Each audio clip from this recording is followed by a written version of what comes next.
Hello, everyone, and welcome back to another episode of Art in the Wild. Hope you guys are doing good. Today we have Tobias Yoder on the show. Tobias is one of my favorite photographers on Instagram, and I had the pleasure of shooting with him this past summer in Alaska for like a week with a bunch of other really awesome photographers. But yeah, so I'll let him talk about himself a little bit so you can get to know him a little better.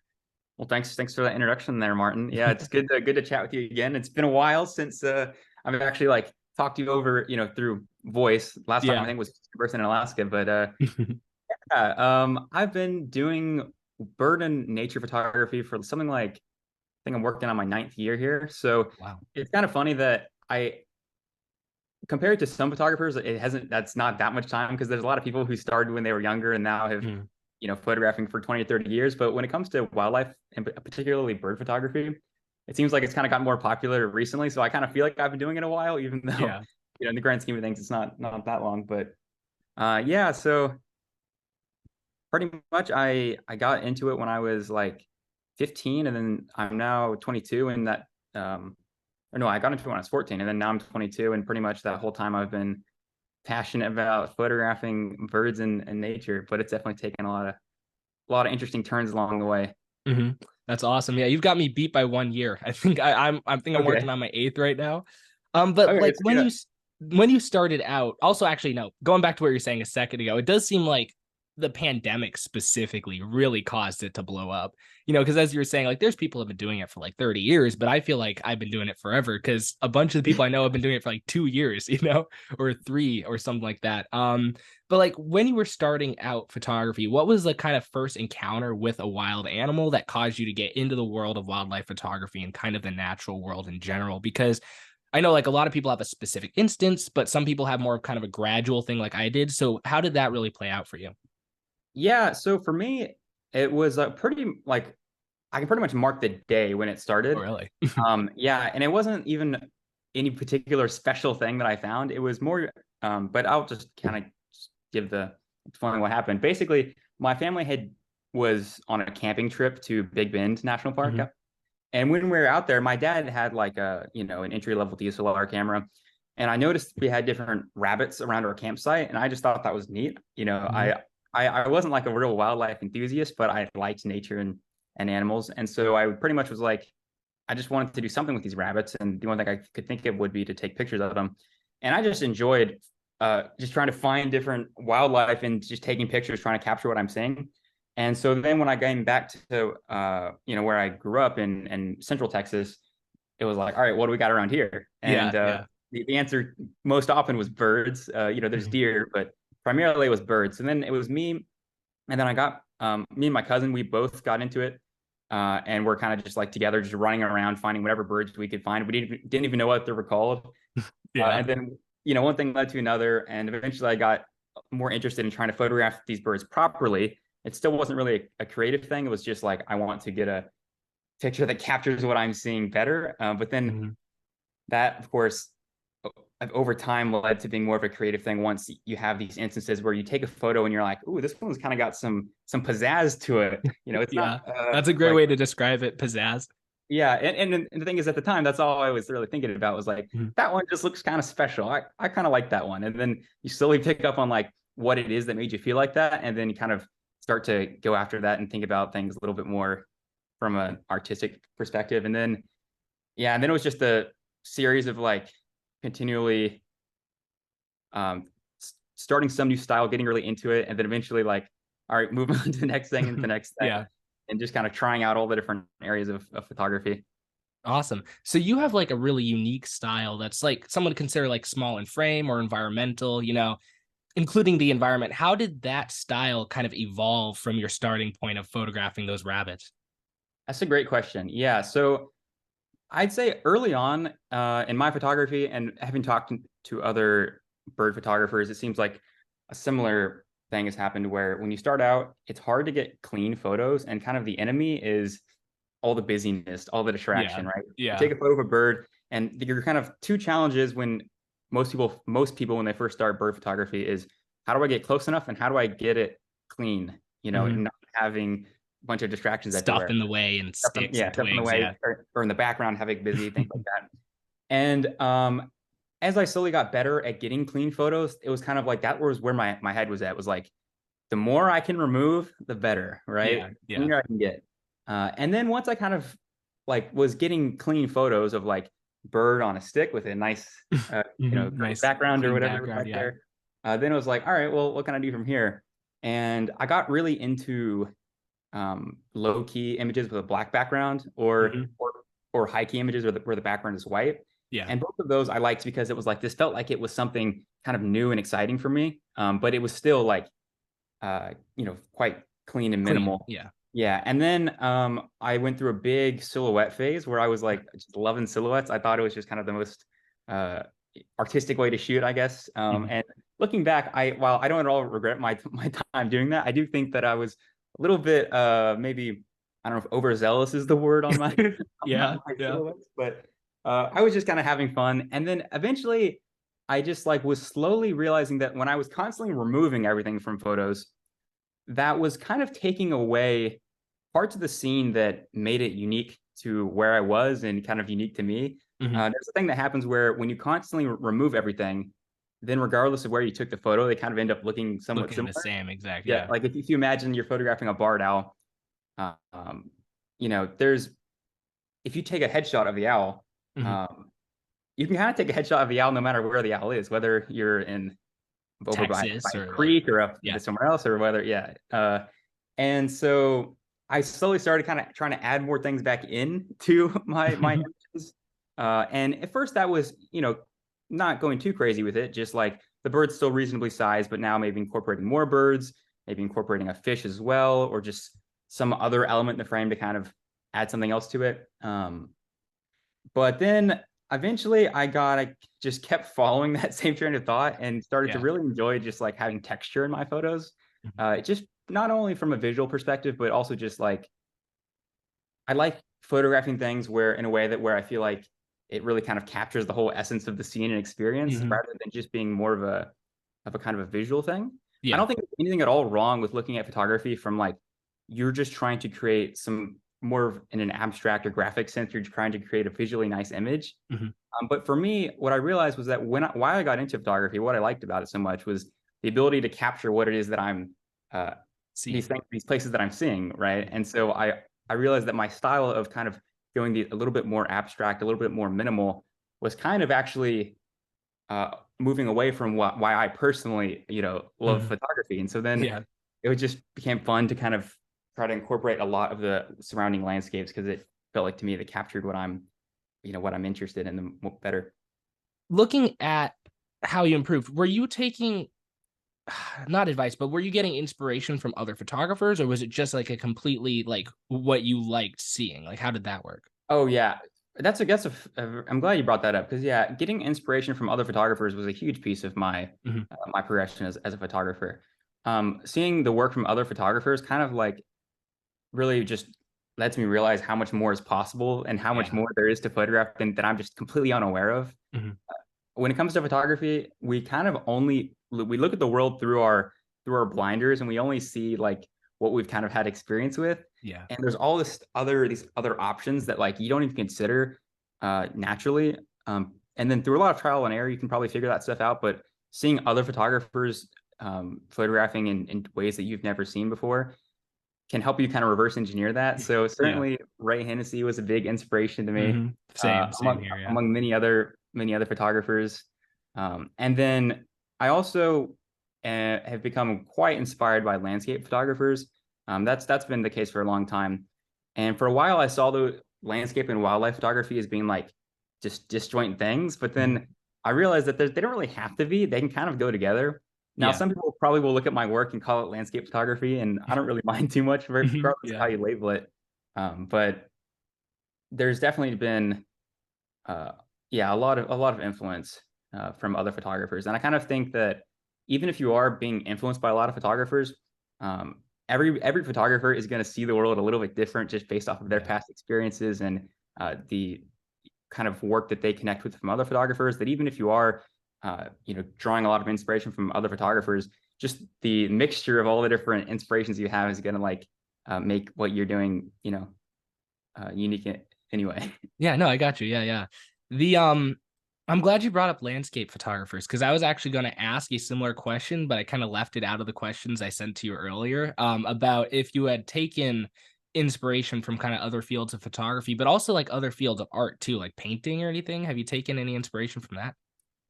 It's a good question. Not really directly. Mhm. I would say that like photography has kind of been for me personally. This has been like where I've explored art, and Yeah, so yeah. I like look at other forms of art, like say painting, or just any other form of art, and I kind of like feel like I'm somewhat familiar with it through photography, where I will kind of like can kind of apply some of the same Yeah. Ideas, yeah. ideas to it, but it was more but it's kind of more going that direction where because I'm so familiar with photography, I kind of like will make some comparisons with painting. Now, I think that there's I think there's a kind of a style of photography that looks somewhat painterly. I've had quite a few Mhm. people say that like look at various photos of mine and say they look like a painting, and I don't think that is as much me directly drawing inspiration from like landscape paintings Mhm. as the landscape painters and me are kind of interested in creating a similar thing. Yeah. So I wouldn't say that have been directly influenced by like a particular artist outside of photography. But I think that just in general, like our whole life, everything that we consume is part of the influences of how we kind of see the world. And See the so I world, think yeah. all your experiences are kind of somewhat in a vague sense kind of come across in your work just a little bit. Now, of course, this is nothing too exact, but I guess I guess my point is just that even if I haven't consciously been inspired by other artists outside of Mhm. photography, I'm sure that there's been just subconscious influences there, you know? Yeah, yeah, that makes sense. I was thinking also, like, for other forms of art and stuff, like, also just incorporating emotion into wildlife photography. Like, it's really easy with, like, say, like, music, for example. It's really easy to do that, but I don't know how you'd go about that with photography, specifically wildlife photography, since you're not, like, photographing, like, a human subject. It's difficult to, like, show emotion. Like, I don't know. I mean, this is kind of a completely curveball question. I didn't said this to you earlier, but it just popped Yeah, into my yeah, head. Like, I yeah, don't yeah. would you do you have any ways that like you could think about incorporating like really displaying emotion through a wildlife photograph? That's a good question. I guess my personal approach to photography, like I said, is a little bit more like trying to capture a scene that I'm witnessing. I think that for some photographers who photograph a little bit more abstractly, there's different ways that you can kind of convey emotions just through just the visuals of making an image look really dramatic, make you feel a certain way. Yeah. But for my approach to photography, it's my goal is more to take this experience that I'm having out in nature and then kind of convey that. Mhm. So most of the time, that's kind of an emotion. The emotion associated with that is something along the lines of just serenity or Yeah, that makes something, sense. Now sometimes there are images of say a storm coming in and there can be kind of a foreboding feeling to it. But all the emotions that you might derive from my photography is the same things that hopefully that you would feel if you were there next to me when I Mhm. took the photo. Yeah, yeah. So it's more, I guess I'm more concerned with just photo like trying to capture what it felt like to be at a place than um, a particular emotion. But I feel like just that feeling of what it's like to see a storm coming in and kind of feel the wind blowing in your face. That almost is Mhm. an emotion, just the experience of it. Yeah. I'm glad I asked that question. I was thinking about not doing it because it was such a Yeah, no, no, curveball, but that yeah, was a yeah. pretty good No, answer. Yeah. it's an interesting one. Um, Now going back to what you were saying about how you started just making cleaner images and then you went to the high key, low key phase and just looking at drawing inspiration from other photographers. Do you feel like, and this is a kind of not an argument, but this is a discussion point I've heard from other people I know that it's like if you when you start off, you start drawing inspiration from other photographers. Do you feel like your own style can get corrupted to an Yeah, extent? Because I know like when I yeah, yeah, sure. started, I was putting zero thought into my images for 5 years, literally zero thought. It was point and shoot, snap the image. It was kind of like terrible. I had no improvement for years. And then I got introduced to a bunch of other photographers who were, putting out like information on how to approach situations, how to make your images better according to them and what they thought was a better image. And I kind of followed that. And I now personally prefer my work way more than I did at the time. But what people will say is like, do you feel like it, how do say this? It's hard to, I know exactly yeah, what you're because saying. like I'm taking a lot of inspiration from other people. Like, is drawing it too much inspiration from other photographers maybe corrupting your own style or like changing the trajectory of where your wildlife photography would be going if you improve naturally? Yeah, so for sure. I think that it can be easy to like look in hindsight and after you've kind of progressed past, or not, I shouldn't say past, but you progress away from a Mhm. certain style to look back and feel like, oh, those photographers gave me advice that led me down the wrong route. But I Yeah. don't think that I think that there's kind of an implicit assumption that there's some particular style that's like just ingrained within you that's just a part of Yeah. how you see it and it's immutable. But I think really the way I see it is that what your style is kind of dynamic and flexible and it can change and there isn't Mhm. necessarily a right place for you to end up with it. I think that when it comes to like learning from other photographers, an analogy that I've heard before that I think is very appropriate is that when you're copying another photographer, it's very similar to like a musician doing a cover of a song. Mhm. I And yeah, sorry, don't mean to interrupt, but I thought of like the very similar. I'll talk yeah, about it when you're done with this statement. yeah, But for yeah. sure, for sure. Yeah. And when you're learning an instrument, right, there's probably is some style of music that you generally want to play. But at first, you practice pieces of other musicians that you know are going to work, right? Mhm. And so that's kind of similar to like looking at other photographers' work and then kind of reverse engineering what did the scene actually look like? How do they photograph that? Um, and then uh, from there, then you get to a point where you're like, all right, I'm going to start kind of composing my own music a Mhm. little bit more. Yeah. But even still, you're still doing it in the same style as another artist. But um, I don't think that there should be pressure to be so original that you're just a completely new genre of photography, right? You Yeah. know, it's Yeah. like it's fine to have a style that you're into, and then see what creativity you can do within that. I think some of the most creative photographers sometimes are the ones who get super invested into like one particular thing, and then Yeah. just get so into it that they find all the creative things you can do within some specific niche. Mhm.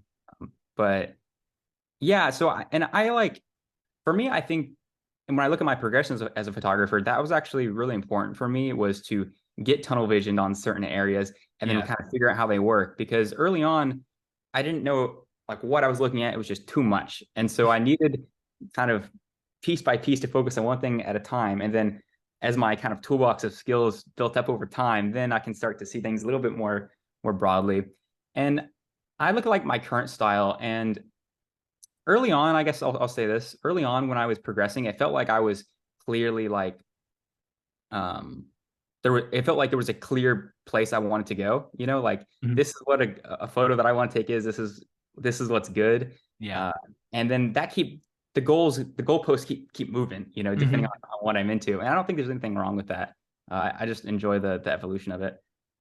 Yeah, no, I got you. It's funny when you were saying the music thing. The end reason I Yeah. kind of interrupted for a second because I thought of like a very similar analogy. I was like, I feel like getting inspiration from other photographers whose work you like is kind of like if you. I've got a couple instruments in here. Let's say I got a banjo over in the corner and like a guitar and stuff.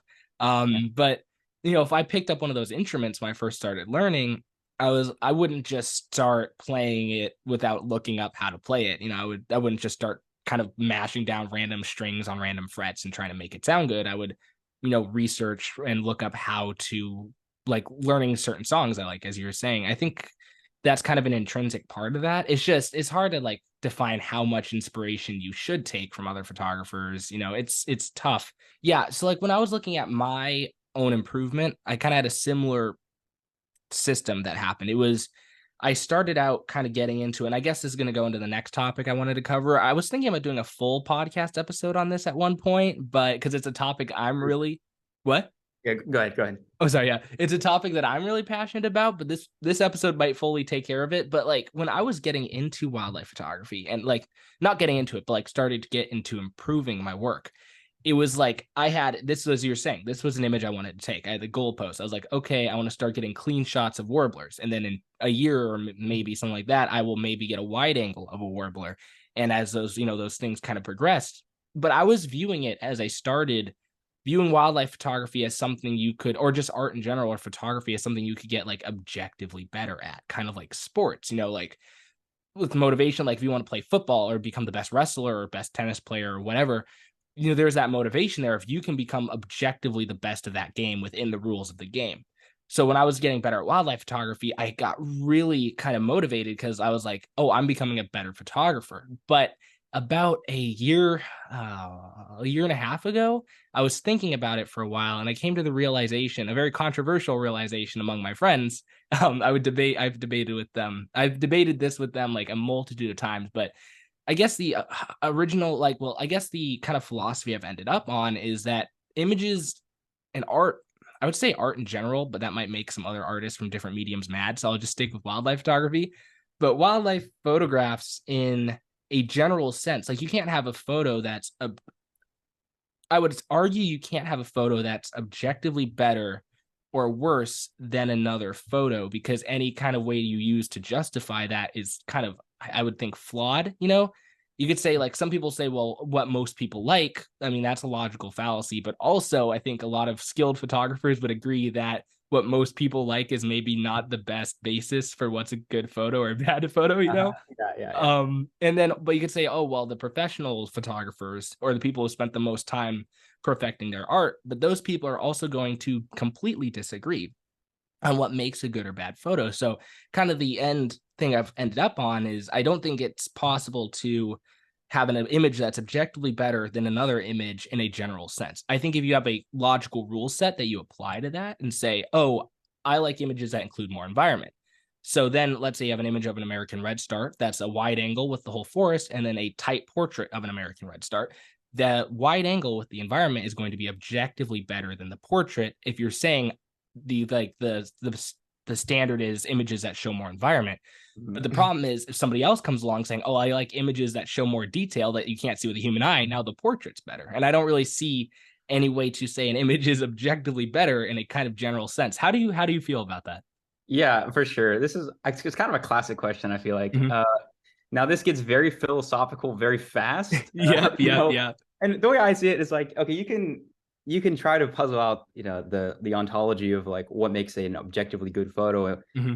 But the way I see it is, regardless of the answer to that question, there's certainly practically there's no person who's the authority on what is exactly what is a what's good or bad good. photo, right? Mm-hmm. So it doesn't matter how many people you have voting. All you can say is that yes, the majority likes it. A group of people who have been doing it for a long time like it. Mm-hmm. A judge Both of or a those are content logical likes it. fallacies in the first place too. Yeah, right. And so I I agree with you for sure that once you already have a goal in mind, then from there you can make you know assessments on what you like. Mm-hmm. And or if there's a photographer who, say, a friend who maybe you don't have the same approach to photography, you don't have the same style, Mm-hmm. but if you can kind of ask them, like, what are you going for here, and you can Yeah. still provide useful feedback to further their own photography, even if it's not like, even if they have a different goal than you. Mm-hmm. And so I generally am just of the mindset firmly that, like, you shouldn't worry about whether or not your photos are getting objectively better. Yeah, yeah. I think the reason why people feel like that at first is that when you're early on, like, your photos are to pretty much to almost anyone would look at the photos and say, yes, these are clearly getting better. Everybody would agree. And Mm-hmm. so because there's this consensus, there's this strong temptation to say that it's objective. Yeah. But really there's it doesn't matter how many, like, you can't just look at the number of people who like a photo and say Mm-hmm. that that's what makes it good. Yeah. And I think the more you go through photography and you start to realize that, like, I'm not, like, my photos are not getting better anymore according to most people, right? Like, I look at Mm-hmm. my photography and I think that, like, if your average person, even your average bird photographer, went through my photography over the past few years, they probably wouldn't say that I've improved Mm-hmm. necessarily, right? There's Yeah. a lot of people who I'm sure like my photography from 4 or 5 years ago better than my current photography, you Mm-hmm. know? Yeah. But I don't think that's anything really to worry about. I honestly feel like photography becomes more fulfilling when you don't have this sense that this is like a sport that you're trying to get better at. Mm-hmm. And like there was a time in my photography where I felt like I kind of had this energy where I was constantly worried that like, or feeling like I had to like hurry up and get photos, or I was gonna like miss out or something like that. Yeah, There's kind of yeah. this feeling of like every time I would see like a sunset, I'd be like, I gotta be out there shooting. Otherwise, I'm gonna miss the photo. Or like if I was out shooting and I saw a bird, I feel like I need to get this photo right now. Where now I feel like I kind of am a lot more patient. Where Mhm. I'm like, if I go out and something doesn't work out, I'm more just like I'm still like, well, it was a nice day going out, and Yep, I don't have yeah. to get a photo every time. And Mhm. sometimes there's photos that I go for now that it's like it seems like it's clearly like a not an efficient use of time, if you know what I mean. Where Yeah. there's some photo in mind that I want, and I'll spend a way more time than it's would be worth to almost anyone else to get the photo. Mhm. And then when most people would look at the photo, then it's not like necessarily immediately that impressive anyway. Mhm. But at the same time, I know that this is a photo that I've been wanting to make, and whether or not it's other people like it as much as I do, that's kind of beside the point. You Yeah, know, no, I I just got you. pursue whatever I want to photograph. You know. Whatever you want to photograph. Yeah. Man, you touched on a bunch of stuff that I want to cover in the remainder of the episode in there. I think so. I'm Okay. going to Yeah. stick with the, oh, that's tough because there's a bunch of points you brought up that I want to chase. So Sorry, can't starting, ramble. no, it's all right. It's all right. So looking at like objective quality in photography, an issue and a kind of a counter argument that I've seen brought up against the philosophy that I kind of have is there a point where that doesn't apply anymore? So like, let's say you have a photo of an American robin on a grass lawn, midday light, and it was like 60th of a second. So it's all blown out, shutter speed, like shutter blur. It's not in focus. There's like chromatic aberration, completely overexposed, not sharp, just not, generally speaking, from a general standpoint, from most people, not the best image in the world. What you want to do initially is to say, okay, well, that's objectively worse than some other images, right? But at the same time, according to my philosophy, and I think what I would be forced to say to maintain logical consistency is that, well, actually, that image is not objectively worse than, say, like a beautiful portrait of a robin in golden light. So how do you stand on that? Like if you have an image that's like either on that side of the scale or like an insane image of like a snow leopard on a mountain ridge with like blowing backlit snow, just like complete insanity.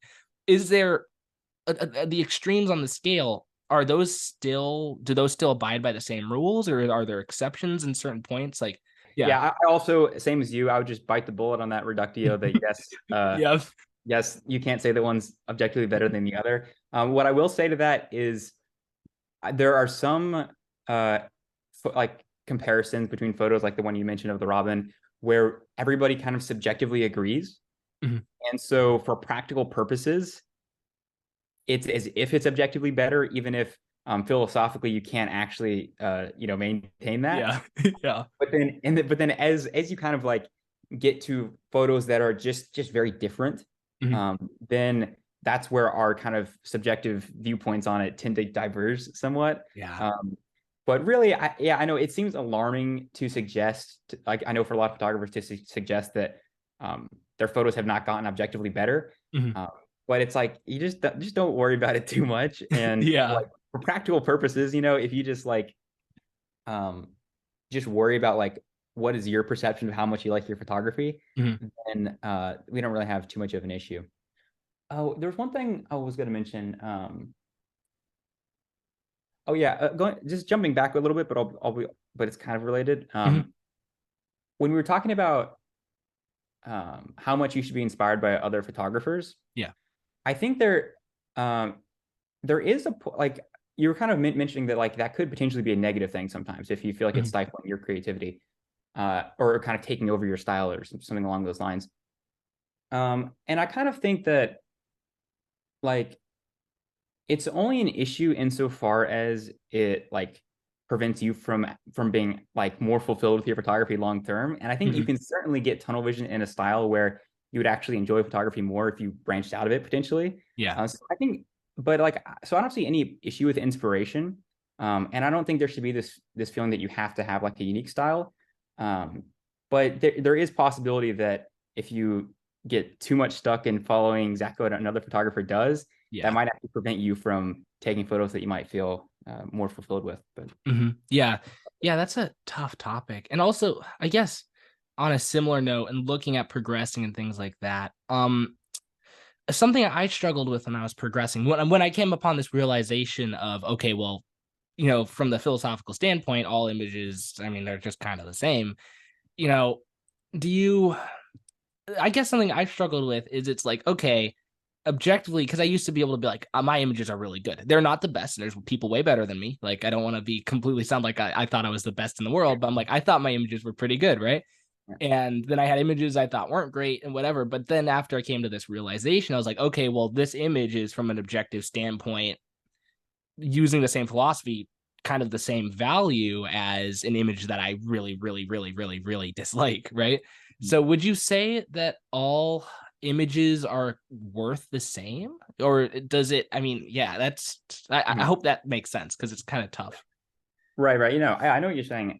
So I think when we look at like what is the value of a photograph from an objective standpoint, it's a little bit hard to even puzzle out exactly what that means. And so Yeah, for exactly. Yeah. I like when I think of the value of a photograph, um, I look at it as like what is the value of the photograph to who? Like Mhm. to an agent, if you will. Yeah. And so as the photographer, I think certainly yes, some photographs have a lot more value to me than other photographs do. Mhm. And that could potentially be true for my audience too. There's some of my photos that some of my audience might place more value on than I do. Mhm. Um, and I think as long as you just look at it from that relative sense, then it then like for practical purposes, that really I think is fine. And it's like I don't think that it should be discouraging to feel like, oh, these photos, I'm just taking these photos that are all just worth the same. Yeah. Yeah. Because really, it's like just look at it for what is it worth to you, you know? Mhm.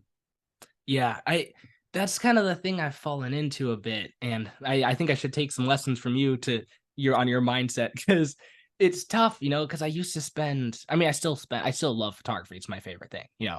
But Uh-huh. like, prior to this realization, I would sit there and I would like craft and edit for like hours and really work on super minor details and be like, wow, I'm making a better image. But it's hard for me to get myself to do that when it's like, okay, well, this is the same as a completely deep fried like image with like 100% black vignette around it, Yeah. And Deep fried image. I love it.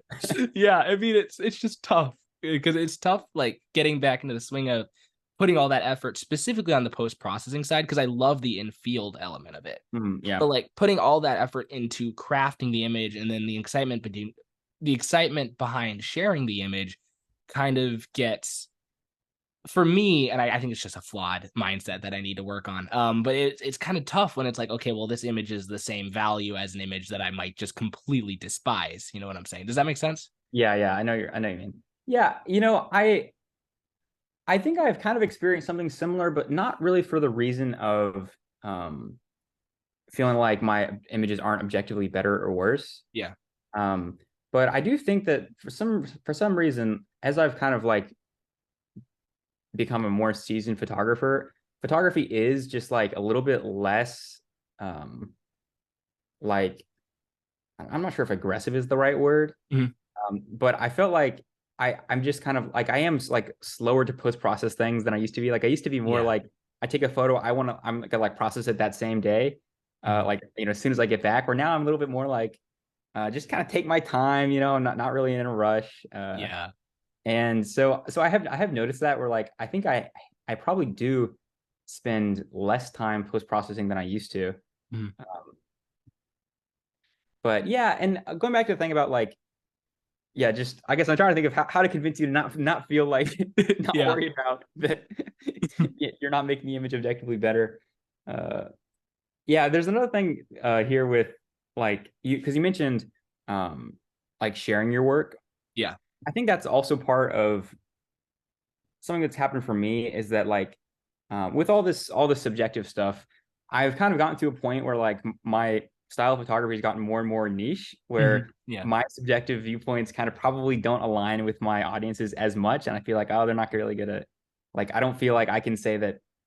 Um, I guess there's kind of this sense of like I don't feel that compelled to share photos because Yeah. there's a feeling of like early on, every time I would improve, I would know that my audience would agree with me that I've improved. But now I'm kind of like, Probably looks like I've gone backwards, but whatever. I Yeah. just this I want to photograph this, and so even if my audience would probably think it went backwards, it's whatever. But then that definitely makes me feel less compelled to want to share it, you know?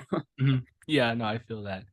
Yeah. So looking on like kind of a similar thing, kind of a similar line of thought, when looking at like an image's value, how does the story and the experience play into it for you for your own work for the first part of it, and then also want to discuss like other people's work? Like, how do you approach that?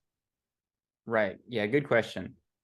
So I would say like back when I was I think sharing photos more especially, Mhm. I would I would put not much value at all on like wait, when you say the story, do you mean like the story that the photographer went to get the photo, or like the story Oh, in the photo? like the story that the photographer like Yeah, went yeah, through, so like their yeah, right, right. experience and stuff. Yeah. Like all the work that went into taking it, things like that. Yeah, yeah. Um, yeah, so I would have not put, or at least I would have pretended that I didn't put any Mhm. value on that. I think Yeah. subconsciously it's impossible not to. Mhm. Um, and I would say it as like uh, a photo should be um, it's only as good as someone viewing it who doesn't know any background, and so whether or not, regardless of what the background for the photo is, it doesn't matter. It should just be the photo itself is all that matters. Mhm. I've definitely shifted away from that a lot more now, where if I've spent a lot more time in trying to get a photo, or I know context behind it, and that makes me like the photo more. Mhm. Yeah. I used to look at that as like, oh, this is like this personal bias that we need to eradicate. Yeah. But now I'm just kind of like, well, at the end of the day, I'm shooting for like my own fulfillment of photography, Mhm. and so if I'm capturing a place that's like particularly special to me, then for me that makes me like the photo more. And I don't think that and from my perspective, it makes it a better photo, even if it doesn't make it a better photo from somebody else's perspective. Yeah. Um, and like in what you're saying about you know, when you're looking at other photographers' work, does the story behind it influence it? And for me, again, the answer is yes. Probably it's probably less strong because you don't have like the connection to the story as much.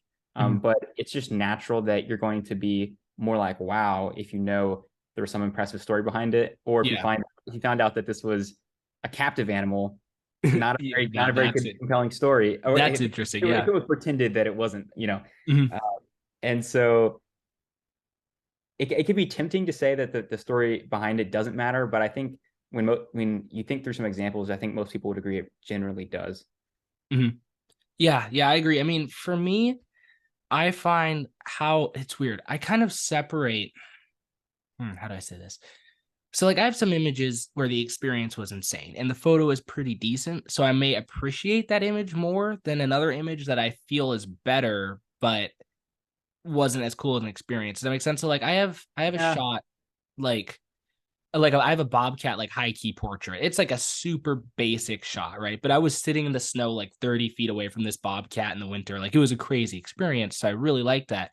And I appreciate that image more. But at the same time, if you ask me which image do I prefer just from like kind of a yeah, just a just right. you know Yeah, I know what you more mean. artistic standpoint, there's a Yeah, lot of images I would say are better that I have that even of like super basic subjects like a violet green swallow or something like that. And yep. it's tough to kind of balance those two things for other people's work. It it does play an impact. I mean, it does play a part in that, but I would agree once again, like it's nowhere near as extreme as your own experience because you have such a strong connection to your own experience. Mm. But like when I see somebody else's image, you see, I mean, I guess my feed is just so saturated with people doing crazy wildlife stuff, like people going to the Yeah, mountains to photograph snow leopards and yeah, people like doing underwater diving to find whatever kind of fish species that it's kind of hard. You might see an image of a mountain lion and you're like, oh, that's kind of neat. It's a decent portrait and I'll like it, I guess, and scroll. But that person trying to get that mountain lion, it took them 10 years and they feel such a deep yeah. connection. And what's I worse know. is like Yeah. you see an image of like a Wolverine and you're like, I don't really like that stick. And the Oh, noise is kind of yeah. extreme. And then you just scroll and then you don't read the caption. The I know. caption Yeah. is like, I just spent 15 years trying to get a Wolverine. So yeah, it's interesting. It's how much, I mean, Yeah. So just jumping what you're saying a second ago about like sometimes you have a photo that you have a connection with, but you know that if you were making a portfolio, you wouldn't put this quite as high. Yeah. And I think that I probably will back off a little bit on what I said because I think before I was kind of just fully embracing like, yeah, the story behind it, totally, that's all, Yeah. it's all fair game. Mhm. I would say yes, I do feel that way, though sometimes I know a photo of mine does not accurately capture what it is that I've experienced there. And Mhm. so I will like a photo that I feel like captured my experience better more. Yeah. Um, so so I think there's still you can still place value on the story behind a shot while recognizing that sometimes there is a photo that that even though the story behind it isn't quite as special to you, you can still like recognize that, yeah, I really like, Just how it looks as an image. successful photo, yeah. Mhm. Um, and what was the second thing you just said? Oh, it was talking about Wolverines and like a bunch of sticks in the image and the image being bad. Yeah, right, yeah, yeah. I know it almost feels disrespectful to photographers to Yeah. like like you just like look at their work so fast when you know that there's so much effort behind it. Mhm. But yeah, I think that's just kind of the state of how saturated the world is of or really just how easy it is to find great work online, you know. Yeah. It's funny too, because like Instagram makes me feel like everyone in the world is a great wildlife photographer because my feed is so saturated with it. When in reality, like one in like 1,000 people or less is probably a wildlife photographer. But my feed makes me feel like I'm like, I don't get demotivated by people other people's work that much anymore. Like it doesn't, but I know a lot of people I'll scroll through their feed and be like, oh, look at all these amazing wildlife photographers. I can't compete. And I think social media in general, I think social media has done incredible things. I won't even say I think. I won't even say I think it has done. I will just say like it has done incredible things for the wildlife photography community and artistic community as a whole. But also at the same time, when you're scrolling through social media and you're seeing images of orcas breaching out of the water and freaking I don't know, all kinds of crazy stuff, and you have like a page full of passerines from the Northeast, it's like it can make somebody feel like their work and their experiences aren't quite as cool. Does that make sense? You know what I'm saying? Yeah, right. Yeah, I definitely think that like I used to have, man, I feel like a lot of things I'm saying here, I'm like, well, I used to think this, but now I think this. Yeah, But yeah. but again, I think I used to be more feel a little bit more like almost competitive with wildlife photography. Not Same. like in any like real serious way, but just like there is this feeling of like um when you get a photo, I'm like, and I want to share this and uh get credit or whatever it is. Yeah. Um, and I think that generally, while that might propel you to like improve quickly for a time because you're feeling competitive about it, Yeah, yeah. long term, that's actually not going to make you enjoy photography as much. And Mhm. so I'd say to someone who's like feeling discouraged about other photographers, if you just remove this kind of competitive element to it, then you see this work as more like, wow, that's amazing inspiration. Mhm. And of course, people can't just like switch their minds. You can't just say like, I'm gonna all of a sudden not feel like Just not feel this I'm way. missing out or Yeah, anymore. exactly. It's like it's a slow thing, Mhm. um, but yeah, so I think that's kind of part of the problem is just like looking at photography from a competitive standpoint will make you like probably just have more negative feelings when looking at a bunch of work online, which is Yeah, it's yeah. just funny because No. it's like you love wildlife photography, but then somehow seeing a bunch of amazing wildlife photography makes you feel like worse. Yeah, no, It's I kind mean, of backwards.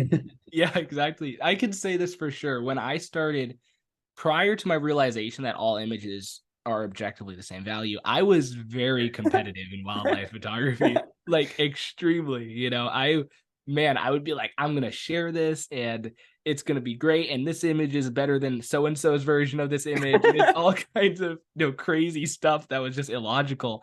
And I think ultimately that does just kind of lead to negative impacts in the future because then you see people who are just way better, I almost said objectively better than you are, but that would completely contradict everything I've said Better this in, whole in your episode. eyes. Yes, Yeah, exactly. There you go.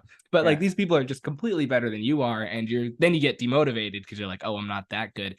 Another thing too, I feel like when it comes to like the language that we use to discuss images and other people's images, I feel this is something I've become more passionate about over the last couple months because, I used to completely contribute to this problem, but like definitely publicly, but even in private, talking about like other people's work and how you describe it. I mean, I think if you're like attacking someone's work on their public platform, that's just not good in general. Like if you're commenting on someone's work, you're like, this is terrible, blah, blah, blah. But I even think in a private chat, and once again, I'm not saying that I haven't contributed to this because I absolutely have, especially in my prior months and when I was more competitive. But like, I think it's, I get increasingly less enthusiastic when I see like if someone's in the chat and they send an image and like, oh, this is terrible. You know what I'm saying? And Yeah. people just start ripping on it. And yeah, maybe not a great image, but I guess that kind of philosophy I've adopted has kind of made me feel like, well, everyone's just trying to enjoy what they like, and it doesn't need to be approached so aggressively. Do you kind of feel the same way or? Yeah, I know exactly what you're saying. That there's this sense of like, um, yeah, if they're just enjoying their photography, then there's no harm in that, you know. Exactly. Yeah. I agree with that. That if someone is happy with the type of photography they're doing and they don't have any desire to uh, like change it, like they're just happy with what they're doing, then Mhm. now while I have not been able to reach that point yet, if that's where someone is, Yeah. then like mentally, then more power to them. Like Mhm. there's certainly no one else should be like, actually what you're doing is wrong because your photos aren't, you shouldn't like those photos, how dare you. um, Yes. Yeah. but I think there is like, if say someone is asking for like critique Mhm. on a photo, um or if it's someone, say that it's someone that especially like you're better friends with, that's when you should be critiquing photos more. Mhm. There is something to be said for, even if the person like isn't going to want to hear certain feedback that say is more of like a criticism, Yeah.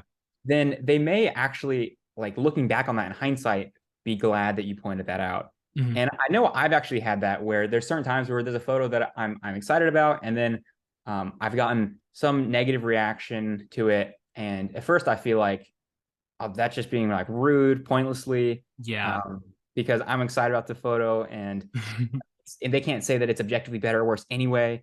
Um, Mhm. and maybe in the short term, I like, no, I disagree with them. But then it plants a seed, and then I kind of look back on it later. I'm like, okay, they're kind of right, actually. Yeah. Yeah. And what I mean by that is just that, like, actually, in hindsight, I actually agree with it. And so then I'm like, even though I didn't like it at the time, I look back and I'm actually glad that they, Said uh, that. pointed out, because Mhm. now I feel like better. Like I wouldn't want to go back and not realize that. But yeah, but as far as just like, um, unsolicited criticism, definitely Yeah.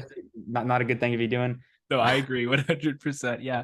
It's tough because, like, when looking at individual, like, if you're in a group chat and you send advice, it's hard because I think how you present that advice is really important. Because I think a lot of people will kind of approach it from this objective standpoint of images can be better or worse.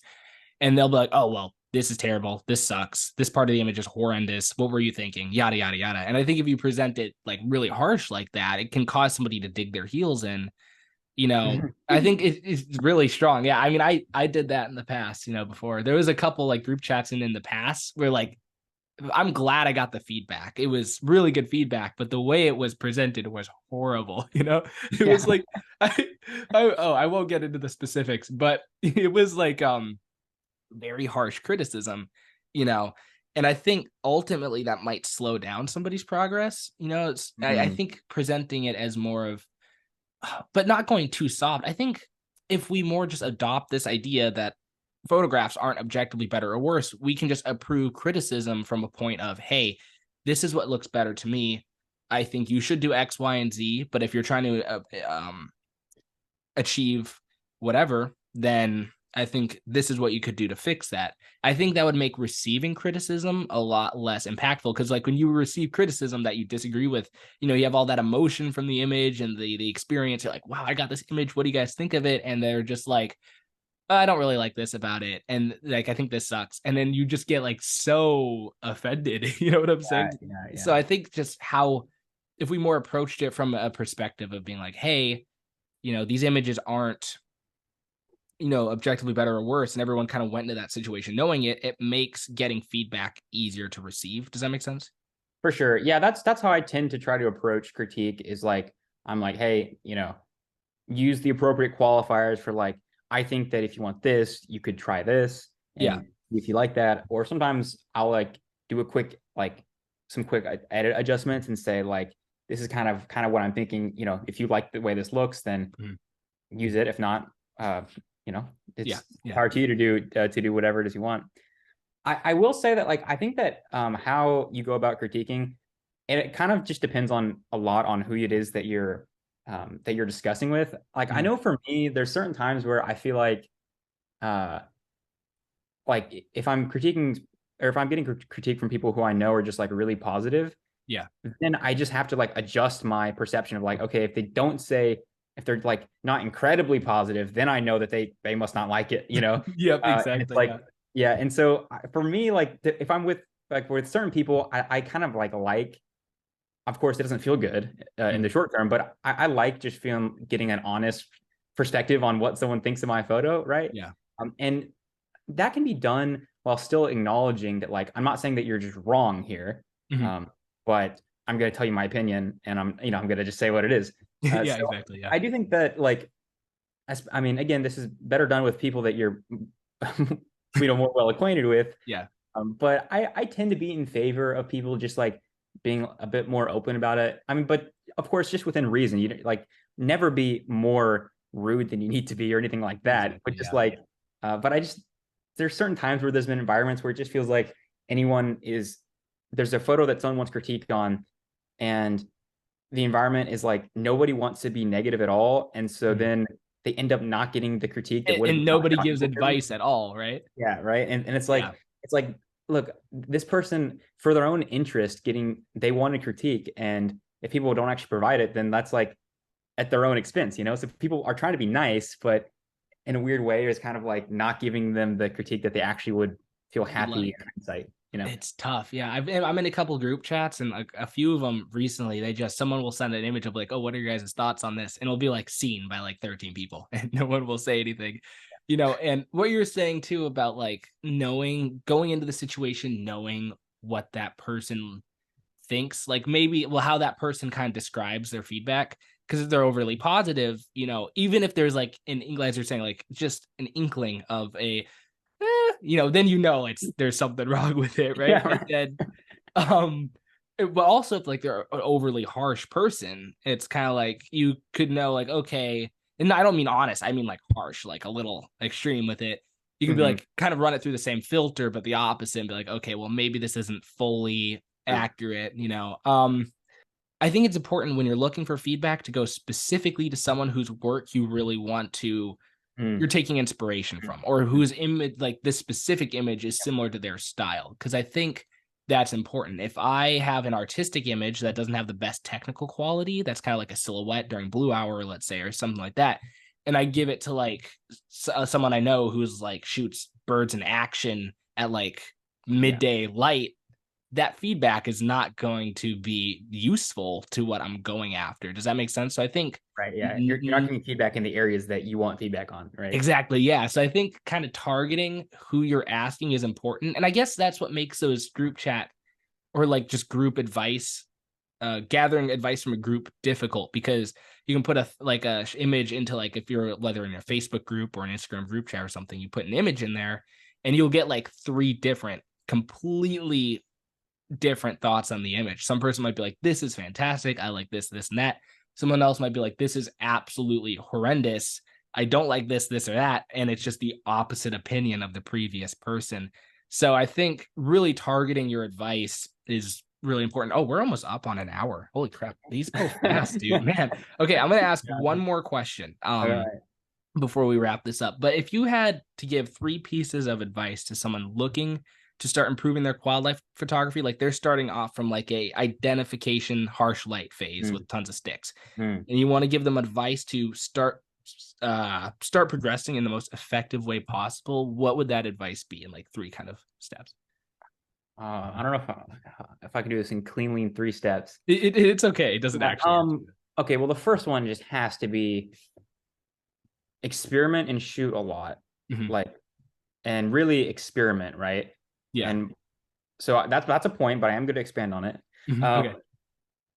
and like, so why experimenting, that's like photographing with your brain turned on, you know, don't just like Mhm. go through the motions. Like when you Yeah. take a photo, stop and think, right? It's kind of like, I play a little bit of guitar. I'm not a great guitarist. Mhm. um, I went through a phase for like a few months where I was like really practicing to get better, Mhm. and then after that I started just like, I kind of just mess around with the guitar without really like thinking that hard about it. I do the and same exact thing. and then Yeah. I don't actually get any better. So Yeah. you know, so shoot a lot, experiment, and then like think while you're doing it. Mhm. um Look at other photographers work and try to figure out how they're doing what they're doing. Mhm. So find inspiration. I think that that can just be a really powerful motivating thing, to find a photographer whose work you just love, Yeah. and try to emulate that. And even if you like, yeah, and don't worry about feeling like, oh, I'm copying them. Just try it. Mhm. Just do Like it. Yeah. you'll learn a lot. Um, hmm, I guess, yeah, those are. And what would be the third one? Uh, I guess I'll make my three: shoot a lot, and then experiment a lot, like thinking, and then find people to be inspired by. And then a bonus one is like, don't worry about your gear too much. Like Yes. it's just, it's not as big of a deal as you think it is. Oh, it Like, really isn't. yeah. We're already like at an hour, but I would love to just dive into that. That's gonna be a whole other podcast episode specifically, but that's a great point. Yeah, the gear does not matter as much as Yeah. people I think. mean, many of my favorite photos are with like a $150 lens. So Yeah, exactly, exactly. It's just yeah. people will get so self-conscious about their gear, and it's like, yeah, that's gonna have to be an episode for another day. Well, if people want to look for your work and like see your portfolio and stuff, where do you hang out the most online? Well, nowadays I don't hang out that Yeah, much, yeah, but yeah. yeah, you can follow me on Instagram. I don't have a whole lot on there currently, but I've been saying I'm going to add more photos for like the past 2 years. But that's just Tobias.Yoder. And then I also have a website. You can see some photos at tobiasyoder.com, just my Mhm. name. But those are the only places where I share my work currently. Yeah, I got But you. Well, that was a lot of fun, man. All of these episodes sure, I've dude. done have just been a blast. Like I've been nervous about them before going into it, and then I do it. I'm like, oh, this is awesome. Well, thank you for coming on, man. That was a really good episode.